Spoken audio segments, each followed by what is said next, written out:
Hey guys, welcome back to the channel. So if you've watched any of my content here recently, you've realized that I bought a 2013 Chevy Volt. And in this video, I want to explain some of the numbers that I purchased it for and essentially why I did purchase it. You know, if you've been following the channel here, you realize that I have a Ram truck. Now I have this Volt.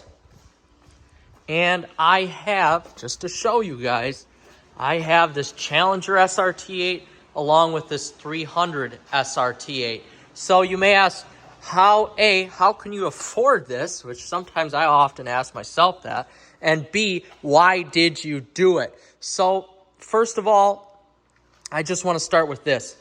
I drive a lot. I put on probably 20 to 22,000 miles a year just with my business and for my business. Owning a golf course here, I have to go. I drive every single day to work, 7 days a week. Even in the winter time here, I'm out here almost every single day. It's a 30-mile round trip commute. I also do some coaching as well that requires me to drive to a different golf course. So there could be days where just on my normal commute, I'm driving 40 miles per day. So that's a lot. That adds up to being a lot, especially in gas-guzzling vehicles. My primary daily driver being this Ram truck that gets, 13 to 15 miles per gallon. I needed something like this, and I wanted to keep the mileage down on my SRT vehicles because I like vehicles. I like to collect vehicles here. So that is one of the primary reasons why I got this Volt. Second being Alexa. If you've been following the channel, my girlfriend just bought a GLE 43 AMG, which she loves so much, and I actually love that car too. A, because of the enthusiastic driving style that it has, being an AMG vehicle, and B, because I know she's safe in the truck. So I feel like that is a vehicle that she is going to keep for a while here, and I wanted to have her essentially keep the miles down on her vehicle as well, as she drives 7 days a week just like I do here. So we're going to hop in the interior and kind of dive into this strategic decision, unstrategic decision. You guys tell me. So what drove me to this decision? Well, I already told you the mileage came into factor when driving this vehicle here. So between the two of us, we're probably going to be driving this car just about 7 days a week, unless the weather is really bad in the winter time, or there's a really nice summer day where we want to take out an SRT vehicle essentially. But I ran the numbers on this, and I figured that this was actually a really good option to buy, just to A, save mileage on our vehicles, B, save gas, because remember, this is a plug-in hybrid. This is a battery-operated vehicle. And C, to retain some of that resale value and cut maintenance losses, or cut maintenance costs on our vehicles here. So hitting the mileage mark, I factored that this car was going to cut mileage on our vehicles by just about 12 to 15,000 miles per year. Somewhere in between there, which I think will hit that mark, pretty easily. About 1,000 miles a month is what I figured we would use this car. So looking at the numbers here and diving into it, financially, she has a payment on her car. I have a payment on my truck. They are roughly the same, right around that $600 mark a month. We both have insurance on our vehicles. My truck being the most expensive out of all the vehicles, because my two cars are insured with Hagerty, and her car is safety features galore, even though my Ram truck has more safety features than hers, but is also a newer, more expensive vehicle. So thus creating the difference in price per month for insurance. So this I can insure through Hagerty, of course, because it is a daily driver. But State Farm, who I go through, they are very kind to me. This is right around $100 a month, give or take a few dollars, depending on the drive safe and save discount that goes on there. So not bad, that if one thing I forgot to mention, her and I are splitting the cost of this vehicle, as well as we, split costs essentially on the vehicle. I use it 70%. She uses it 30% is what we figured it out to be. So with that being said, it made sense. The numbers I ran, having her pay 30% of the costs and me paying 70% of the costs, she has to write a check out to me for about $115 every month, and then I cover, of course, the rest of that. But your loan payment, I decided to take a loan on this. I don't care. This is a cheap car. The total price of the car was $75.99 at the price of sales. That didn't include tax, title, and license. So once you add that onto there, I put $1,250 down on this car, and the total loan amount was a hair over $7,000. It was about $7,050. Mind you, now when I file my taxes for the 2024 season in 2025, I get a 30% tax credit on this vehicle. So 30% of $75.99, that's right around $2,400. So you can minus that off the price of the vehicle. So before tax, title, and license, this vehicle was essentially a $5,000 or $5,200 vehicle, depending on how you look at it, with 68,000 miles on it. It truthfully made sense. So the payback period on this car, well, it may take 6 to 7 years. At the end of the day, for Alexa, for somebody who's just starting out her career and trying to save that money, for her, it's going to cost an extra $18 a month to have this car based on the gas savings and the expense of maintenance. And that's an estimate, but my numbers may be wrong a little bit. So with that being said, I estimated her saving about $86 a month in gas because her car takes premium. She won't ever have to put gas in this thing with her commute. Her total commute is maybe 15 miles. So she won't ever have to put gas in this vehicle. I will be the one that will have to put gas in, and I budgeted about $25 a month, give or take, depending if we go on some road trips. So with the gas savings was the maintenance savings. So a B service from Mercedes-Benz, I am not totally sure how much that was, even though I've owned Mercedes-Benz before, never taken it to a dealer. So that may be $300. So now you can add on another $18 a month of savings.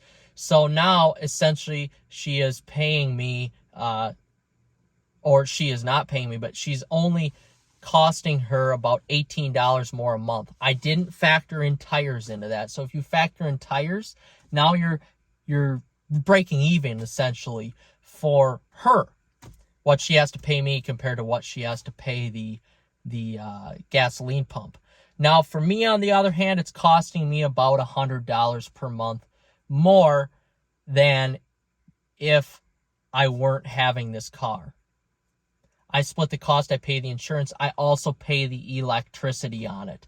So that varies, of course, too, because in my Ram truck in the winter, I put about 8,000 to 10,000 miles on it. I drive a ton to buy stuff, boats, cars, whatever, snowmobile trips, whatever. So essentially, I'm going to save more in the winter months than I am in the summer months because I don't drive that truck as much in the summer. I have my SRT vehicles to drive in the summer. But we're going to see the most savings on this vehicle in the winter time when she drives it to work in the winter. Either I stay at home and work from home or come down here, and then we both go to work on the weekends in the wintertime in this vehicle. So really, at the end of the day, with that tax credit, I am not paying any money on this vehicle for a year and a half. Essentially. And then that last 3.5 years, of course, you've got your loan payments and blah, blah, blah. That's if I don't pay it off by then. If I get it paid off, then this vehicle is going to bring back that return over the course of 3-4 years. So at the end of the day, assuming, there's the batteries don't go out on this vehicle or something where you put thousands of dollars into it, but it's a base model, so there's not much that can go wrong with the interior. No heated seats, no heated steering wheel, no adaptive cruise, no automatic dimming mirrors, rear view mirror, none of that. No automatic headlamps.